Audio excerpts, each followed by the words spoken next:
늦여름의 햇살은 유난히 느리게 저물었습니다. 바다는 고요했고 그 위로 새들이 날았죠. 그때 나는 그를 처음 만났습니다. 사람들은 그를 선생이라 불렀습니다. 조용하고 어딘가 슬퍼 보이는 사람. 그는 늘 검은 양복을 입고 바닷가의 벤치에 혼자 앉아 있었죠. 그의 눈빛에는 깊은 바다처럼 끝이 없는 무언가가 있었습니다. 나는 알 수 없었습니다. 그 눈빛 속에 깃든 건 외로움이었는지 혹은 죄의식이었는지.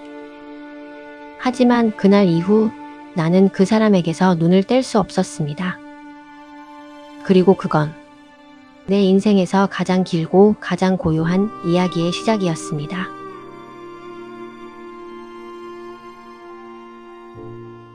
나는 고교를 졸업한 뒤 도쿄로 돌아가던 길이었습니다. 역 플랫폼은 졸음과 먼지 그리고 여행의 잔향으로 가득했고 기차는 쇳소리를 내며 숨을 고르고 있었습니다. 창문 너머로 스쳐가는 논밭을 보며 나는 아직 끝나지 않은 방학의 여운을 곱씹고 있었고 손에는 어머니가 싸주신 간단한 도시락이 들려 있었습니다. 그때 사람들 틈바구니 속에서 한 남자가 느릿하게 내 눈에 들어왔습니다. 낡은 모자를 눌러 쓴 채 한 권의 책을 무심히 읽고 있는 어딘가 세월의 흔적을 지닌 얼굴이었습니다. 그는 책장을 넘길 때마다 가끔 창밖을 바라보곤 했고 그 눈빛은 먼 풍경보다도 무언가 속에 담긴 이야기를 더 오래 응시하는 듯 보였습니다. 기차가 흔들리자 그의 가방이 내 발치에 살짝 걸렸고 내가 그걸 제자리에 밀어넣어 주면서 우리는 처음으로 시선을 맞췄습니다. 말은 거의 오가지 않았지만 우연이라기엔 어쩐지 무거운 침묵이 교환되었고 그 짧은 스침 속에서 나는 그가 단순한 통행인이 아님을 직감했습니다. 도쿄역에 도착할 때쯤 그는 나에게 조용히 미소를 지으며 역 근처의 하숙집을 알려주었고 나는 그 친절에 이끌려 며칠 후 그의 집을 찾아가게 되었습니다. 그렇게 시작된 인연은 처음에 사소한 호의에서 출발했지만 점차 그의 말과 표정 속에 숨어있던 이야기를 끌어내는 시간이 되었죠. 우연히 마주친 그날의 풍경. 기차의 쇳소리, 플랫폼의 먼지, 그리고 간단한 도시락 냄새까지. 모든 것이 지금의 나에게는 처음 그를 본 순간으로 또렷이 연결되어 있습니다. 그 만남은 내가 생각지도 못한 방식으로 내 삶의 다음 장을 열어주었습니다. 사람들은 그를 선생님이라 불렀고 나는 그의 곁에서 몇 번이고 무심히 스쳐 지냈습니다. 그 만남은 사소했지만 곧 나의 마음엔 묘한 끌림이 자라났습니다. 한 사람의 고독을 오래 바라보고 싶다는 설명하기 어려운, 그래서 더 진실해 보이는 욕구였습니다. 선생님은 젊은 시절을 도쿄에서 보냈고 어느덧 은둔하듯 한적한 집에 살며 차분한 생활을 하고 있었습니다. 그는 처음에는 말이 많지 않았지만 나에겐 친절했고 쉽게 믿고 싶은 말을 건넸습니다. 나는 그의 집에 드나들며 가벼운 이야기를 나누었고 그의 아내와도 서먹하게 인사를 나누었습니다. 하지만 선생님은 늘 과거에 관해 말을 아꼈습니다. 그는 자신만의 침묵을 지녔고 그 침묵은 자꾸만 나를 더 알고 싶게 만들었습니다. 그래서 어느 늦이여름 그는 약속이라도 한 듯 언젠가 내 인생 이야기를 해주마라고 말했습니다. 나는 그날을 기다렸습니다. 그러던 어느 날 고향에서 아버지가 병원에 걸렸다는 편지가 왔습니다. 나는 잠시 선생님 곁을 떠나야 했죠. 나는 고향으로 돌아가 아버지의 병상을 돌보며 시간을 보냈습니다. 그리고 시간이 흘러 나라의 분위기는 뒤숭숭해졌습니다. 메이지 천황의 병환 소식과 이어서 장례와 같은 시대의 종말을 알리는 사건들 속에서 사람들의 마음도 흔들리던 그때 선생님의 편지가 날아왔습니다. 그 편지는 길었고 마지막에는 이 편지가 내 손에 닿을 때쯤 나는 이 세상에 없을 것이다 라는 한 줄이 적혀 있었습니다. 나는 기차를 탔고 열차 위에서 그 두꺼운 편지를 읽기 시작했습니다. 편지의 첫 장면은 젊은 선생의 고향과 가정사로 시작합니다. 부모를 일찍 잃고 유산을 물려받았지만 그 유산도 결국 삼촌의 잘못된 경영으로 사라져 버렸습니다. 그는 그 상처를 끌어안고 도쿄로 나와 공부를 계속했습니다. 소란한 하숙집을 떠나 한적한 가정집의 하숙생이 되었을 때 그는 거기서 한 젊은 여인과 그녀의 어머니 그리고 하녀와 함께 지내게 됩니다. 그 집은 조용했고 그 고요 속에서 여인의 얼굴은 선생의 마음을 붙잡았습니다. 그녀의 웃음, 눈빛, 작은 습관들, 선생은 첫눈에 반했습니다.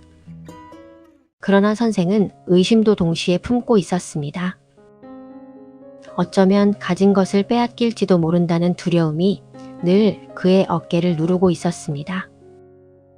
그 시절 선생에게는 또 다른 친구가 있었습니다. 그는 K라 불리는 동양 출신의 청년으로 본명보다 이 이니셜이 더 잘 알려졌습니다.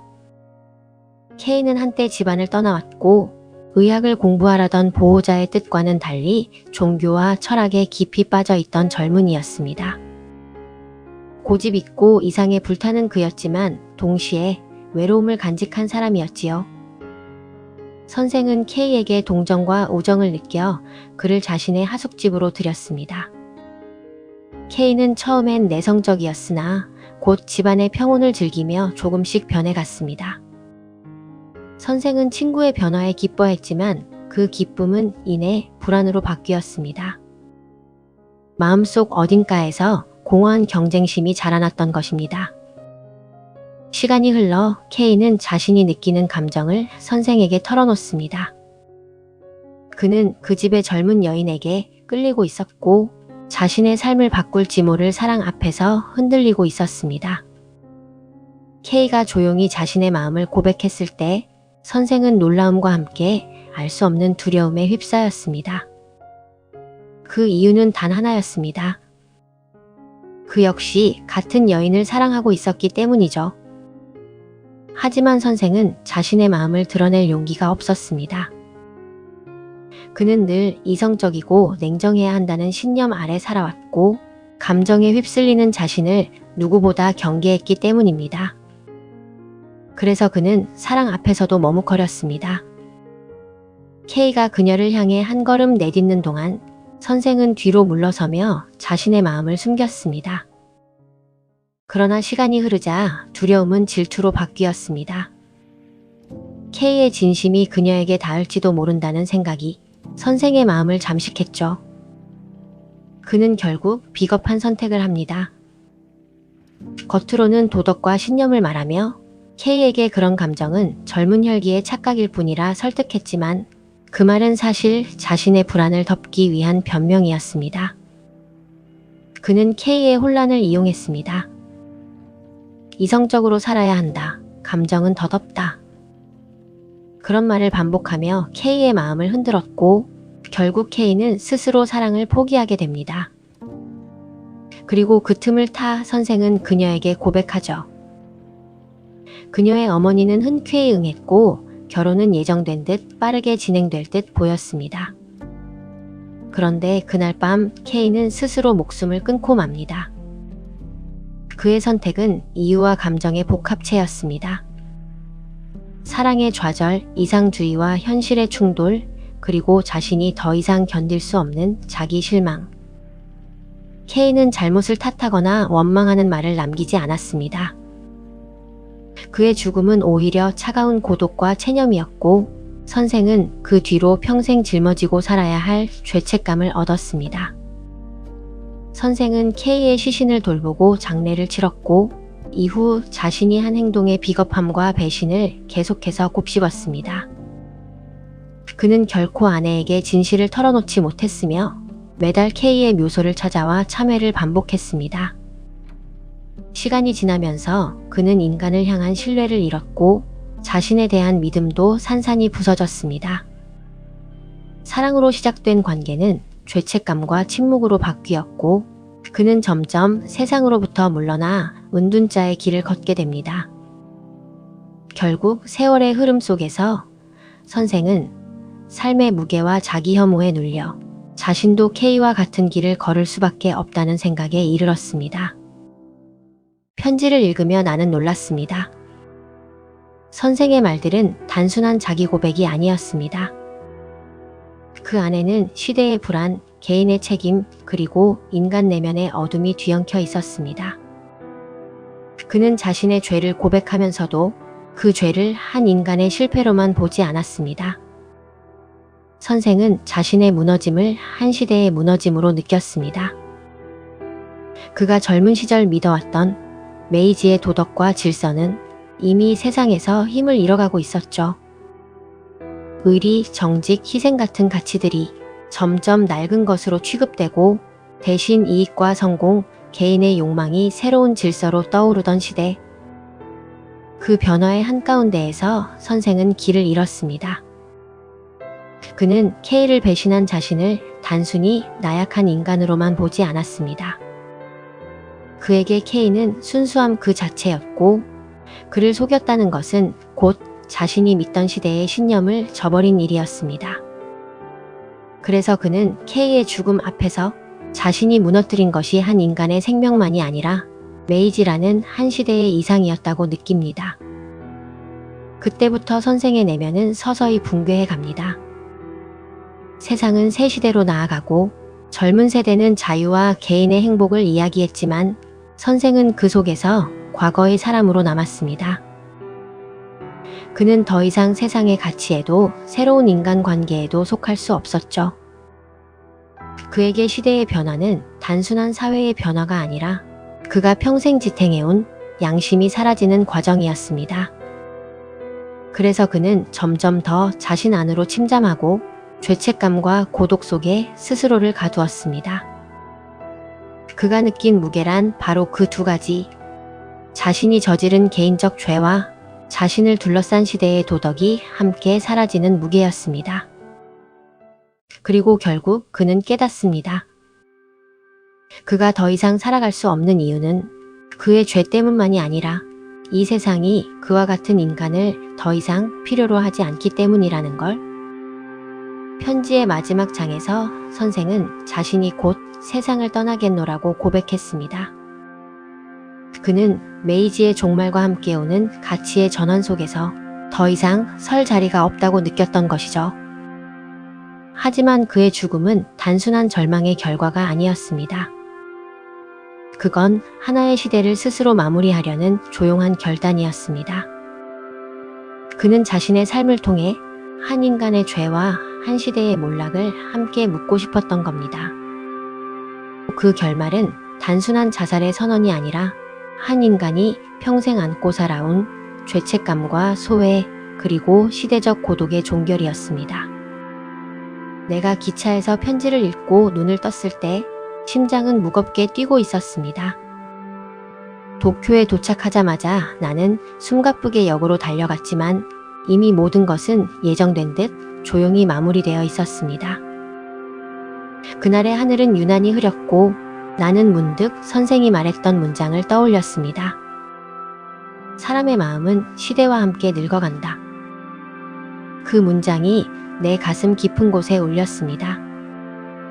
그건 단지 선생 한 사람의 고백이 아니라 모든 시대를 살아가는 인간에게 주어진 질문처럼 들렸습니다. 당신은 무엇을 믿으며 살아갈 것인가? 그리고 그 믿음이 무너질 때 당신은 스스로를 어떻게 지킬 것인가? 마음은 한편이 죄와 속죄의 기록이자 근대 일본의 혼란 속에서 방황하는 개인의 내부 보고서와도 같습니다. 선생의 이야기는 결코 단순한 비극이 아니라 인간관계의 미세한 윤리와 책임 그리고 시대의 무게가 개인의 영혼을 어떻게 부수는지를 날카롭게 드러냅니다. 그리고 무엇보다도 이 소설은 침묵과 고백의 힘을 보여줍니다. 선생은 평생 비밀을 안고 살았고 마지막에야 비로소 그것을 털어놓음으로써 자신이 따라야 할 마지막 의무를 다하려 했습니다. 편지를 덮고 나서도 그 여운은 한동안 가시지 않았습니다. 선생의 고백은 나에게도 질문을 남겼습니다. 우리는 얼마나 서로에게 진실한가? 우리의 작은 이기심은 누군가의 삶을 어떻게 바꾸는가? 그리고 개인적 선택은 어떻게 역사와 맞닿는가? 마음은 독자를 어떤 해답으로 밀어붙이지 않습니다. 대신 우리의 내면을 들여다보게 하고 결국 각자가 자신에게 묻고 답해야 할 문제들을 남겨둡니다. 마음은 단순한 인간관계의 이야기처럼 보이지만 그 안에는 근대적 자아의 고독 그리고 도덕과 욕망 사이의 균열이 자리하고 있습니다. 소세키는 이 작품을 통해 말합니다. 인간의 마음은 바다보다 깊고 그 깊이를 다 알면 이미 살아있을 수 없다. 선생은 그 깊이를 끝까지 바라보다 스스로 무너진 인물입니다. 그의 고독은 단순한 외로움이 아니라 스스로를 용서하지 못한 인간의 슬픔입니다. 이 작품은 우리에게 묻습니다. 당신은 당신의 마음과 화해하고 있습니까? 누군가를 사랑하고 누군가를 잃고 그 기억을 껴안고 살아가는 모든 사람에게 마음은 조용히 말합니다. 삶이란 결국 자신이 짊어진 마음의 무게를 견디는 일이다. 밤이 깊습니다. 선생이 앉아있던 그 벤치에는 이제 아무도 없습니다. 바람만이 잎사귀를 흔들며 잊힌 이름을 부르고 있습니다. 나는 여전히 그가 남긴 말을 떠올립니다. 인간의 마음은 서로 닿지 않는다. 하지만 이해하려는 그 순간에 사랑이 있다. 그 한 문장만이 어둠 속에서도 따뜻하게 남아 있습니다. 오늘의 이야기가 당신 마음속의 고요한 방을 조용히 두드리길 바랍니다. 지금까지 고전을 읽는 시간 꿈꾸는 명작이었습니다. 다음 영상에서 다시 만나요.